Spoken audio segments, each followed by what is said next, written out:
अस्सलामु अलैकुम वरहमतुल्लाहि वबरकातुहू। नहमदुहु व नुसल्ली अला रसूलिहिल करीम, अम्मा बाद। मैं हूँ यामीन मलिक और आप देख रहे हैं मेरा यूट्यूब चैनल फहमो अमल। चैनल को सब्सक्राइब, लाइक और शेयर भी करें और बेल आइकन का बटन भी दबा दें। आज हम इंशाअल्लाह अल्लाह ताला की तौफीक से सूरह बकरा की आयत नंबर 7 के एक हिस्से का लफ्ज़ मतलब उसके रूट वर्ड यानी मादा के हवाले से सीखने की सआदत हासिल करेंगे। खतमा, खातामे, खत्म, ये इसका रूट वर्ड है। मोहर लगना, खतमा मोहर। अल्लाह, हमजा लाम हा, इला, अल्लाह। अला, पर, ऊपर या किसी के खिलाफ। कुलूबिहिम, कुलूब जमा है कल्ब की। काफ लाम बा इसका रूट वर्ड है। कल्ब कहते हैं दिल को। हिम, उन या उनके। वाव और अला, पर, ऊपर या खिलाफ।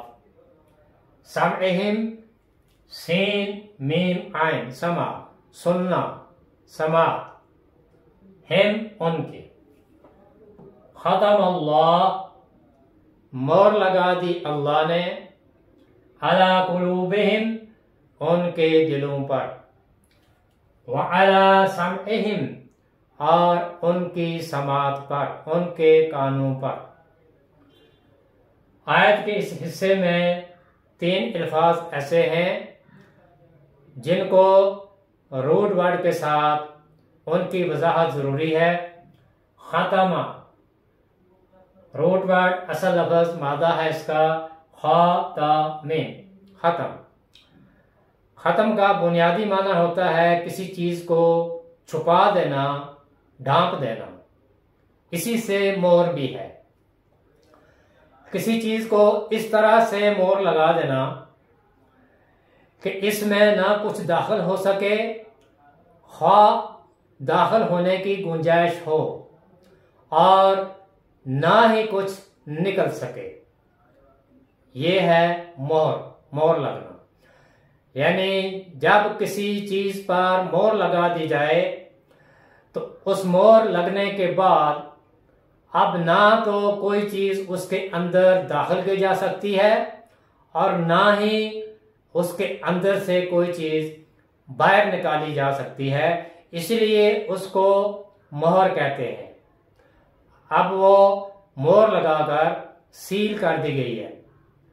इसी से लफ्ज खत्म है जो हम रोजमर्रा की जिंदगी में बोलते हैं। किसी चीज का खात्मा, किसी चीज के आखिरी हिस्से तक पहुंच जाना। खत्म के बाद कोई चीज बाकी नहीं रहती, खत्म हो जाती है। किसी चीज का वजूद बाकी नहीं रहता। गुनाहों के सबब इंसानों के दिलों पर, गुनाहों के यानी बुरे आमाल के सबब इंसानों के दिलों पर जंग लग जाता है और ये जंग असल में इंसानों के आमाल की वजह से लगता है और फिर ये जंग मोहर बनकर उनके दिलों पर लगता है। और मोहर लगने का मतलब ये कि अब उनके अंदर सोचने समझने की सलाहियत नहीं रहती। ये दिलों पर जंग लगना ये इंसानों के अपने अमाल की वजह से होता है। वरना अल्लाह ताला ने तो हर इंसान को मोहर लगा के पैदा नहीं किया, बल्कि मुकम्मल इल्म के साथ, रोशनी के साथ इस दुनिया में भेजा। जब आलम अरवा में अल्लाह ताला ने रूह से ये अहद लिया, अलस्तु बिरब्बिकुम, क्या मैं तुम्हारा रब नहीं हूं? तो तमाम रूह ने इस बात का इकरार किया, इस बात का अहद किया। कालू बला, क्यों नहीं, आप ही हमारे रब हैं, आपने ही हमें पैदा किया है, आप ही हमारे मालिक हैं। तो अल्लाह ताला ने अपनी पहचान करा के हर एक को इस दुनिया में भेजा। वो अलग बात है कि जब इंसान इस दुनिया में आंख खोलता है तो फिर कुछ लोग ऐसे हैं जो अल्लाह की दी हुई हदायत के मुताबिक ये दुनिया की जिंदगी गुजारते हैं, और कुछ लोग ऐसे होते हैं कि जिनके सामने जिंदगी का मकसद सिर्फ खाना पीना और ख्वाहिशात होती हैं, तो उनके दिलों पर फिर जंग लग जाता है। तो उनके उन आमाल की वजह से उनके दिलों पर जंग लग जाता है, फिर उनके सोचने समझने की सलाहियत खत्म हो जाती है। इसी को मोहर लगना कहते हैं। तो ये इंसानों के अपने अमाल की वजह से उनके दिलों पर जंग लगता है, वरना अल्लाह ताला ने किसी को मोहर लगा के पैदा नहीं किया। इसी से फिर खातमुन नबीयीन है। नबी करीम सल्लल्लाहु अलैहि वसल्लम भी नबुव्वत के उस सिलसिले के आखिरी नबी हैं जो हजरत आदम अलैहिस्सलाम से शुरू होकर नबी करीम सल्लल्लाहु अलैहि वसल्लम पर खत्म हुआ। यानी आप नबुव्वत के उस सिलसिले के आखिरी नबी हैं। आपके बाद और कोई नबी नहीं, क़यामत तक आपके बाद कोई और नबी नहीं आएगा। आप आखिरी नबी हैं, इसलिए आपको भी खातमुन नबीयीन कहा गया, यानी आप पर नबुव्वत खत्म हो गई। अगला लफ्ज है कुलूबिहिम। कुलूब जमा है कल्ब की। इसका रूट वर्ड असल लफ्ज मादा काफ लाम बा, कल्ब। और कल्ब का लुग़वी माना होता है उलटना पुलटना, उलट पुलट करना, ऊपर का हिस्सा नीचे और नीचे का हिस्सा ऊपर। इसी से लफ्ज है तकल्लुबा, यानी एक रुख से दूसरे रुख पर फेर देना। इंसानी दिल जो है, इसे कल्ब भी इसी हवाले से कहते हैं कि इंसानी दिल एक हालत पर नहीं रहता। लम्हा लम्हा इंसानी दिल बदलता रहता है, उसकी कैफियत बदलती रहती है। कभी खुशी होती है, कभी गम होता है, कभी कोई हालत होती है दिल की, कभी कोई हालत होती है, कभी इंसान रोता है, कभी इंसान हंसता है। ये तमाम कैफियत जो हैं ये दिल की होती हैं, जो हर लम्हे बदलता रहता है।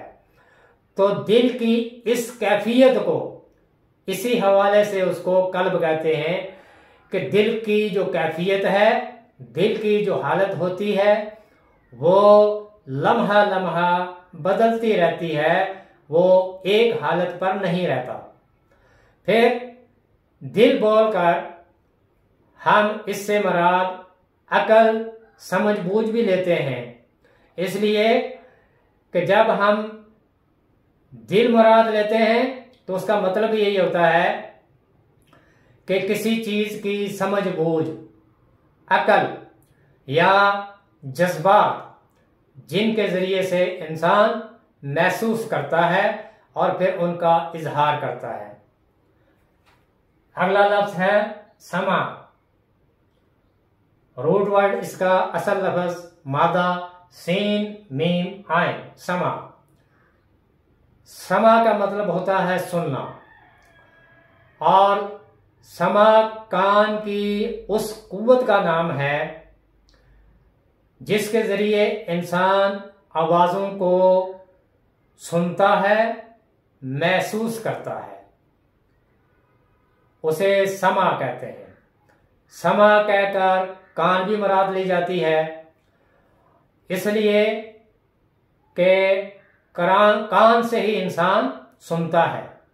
और फिर किसी चीज़ को समझने के लिए सबसे बुनियादी चीज़ सुनना होता है। इंसान सबसे पहले किसी आवाज़ को सुनता है, और सुनने के लिए ज़रूरी है कि इंसान तवज्जो के साथ सुने, कान लगा के सुने। अगर बात को गौर से सुना गया तो वो बात सुनने के बाद दिल में जज़ब हो जाती है, और जो बात दिल में जज़ब हो गई और वो बात भी दुरुस्त है तो फिर उसका इजहार ज़बान से या बयान करके आसानी से होता है। यानी बुनियादी चीज़ है कि किसी आवाज़ को गौर से सुनना। बात को गौर से सुना तो फिर बात समझ भी आ जाती है, और वो दिल में जज़ब भी हो जाती है। और जब बात दिल में जज़ब हो गई तो फिर उसका इजहार अल्फाज के ज़रिए से, ज़बान से उसका इजहार आसानी से होता है, उसको आसानी से बयान किया जा सकता है। तो बुनियादी चीज़ है किसी आवाज़ को गौर से सुन के समझना, और फिर सुनने की सलाहियत को और सुनाने वाले की सलाहियत को, इसको भी समअन कहा जाता है। और जो चीज़ सुनाई जाती है उसको भी समअन कहा जाता है। इसीलिए कुरान में आया है समयना व अताना, सुन लिया हमने और हमने अतात की, पैरवी की। तो बुनियादी चीज़ सुनना है। अगर सही तरह से सुन लिया, नबी करीम सल्लल्लाहु अलैहि वसल्लम की महफिल में मुनाफिकीन भी बैठे होते थे, लेकिन जब वो बाहर निकलते थे तो एक दूसरे से कहते थे कि क्या आपको कोई बात समझ आई? तो उनको कोई बात समझ नहीं आई होती थी, इसलिए कि वो गौर से सुनते नहीं थे। लेकिन अहले ईमान सहाबा कराम नबी करीम सल्लल्लाहु अलैहि वसल्लम की बात को गौर से सुनते थे, इसलिए उनको समझ भी आ जाती थी। तो समयना व अताना ये बुनियादी चीजें हैं। सुन लिया, और अगर सुना सही तरह से, दुरुस्त सुना, तो फिर उस पर अमल भी आसान हो जाता है। तो अल्लाह ताला हमें कुरान के अल्फाज को सही तरह से समझकर उन पर अमल करने की तौफीक अता फरमाए। अल्लाह ताला मुझे भी और आपको भी कुरान सीखने, सिखाने और उस पर अमल की तौफीक अता फरमाए। सुब्हानकल्लाहुम्मा व बिहम्दिका अशहदु अल्ला इलाहा इल्ला अंता अस्तगफिरुका व अतूबु इलैक। अस्सलामु अलैकुम व रहमतुल्लाहि व बरकातुहू।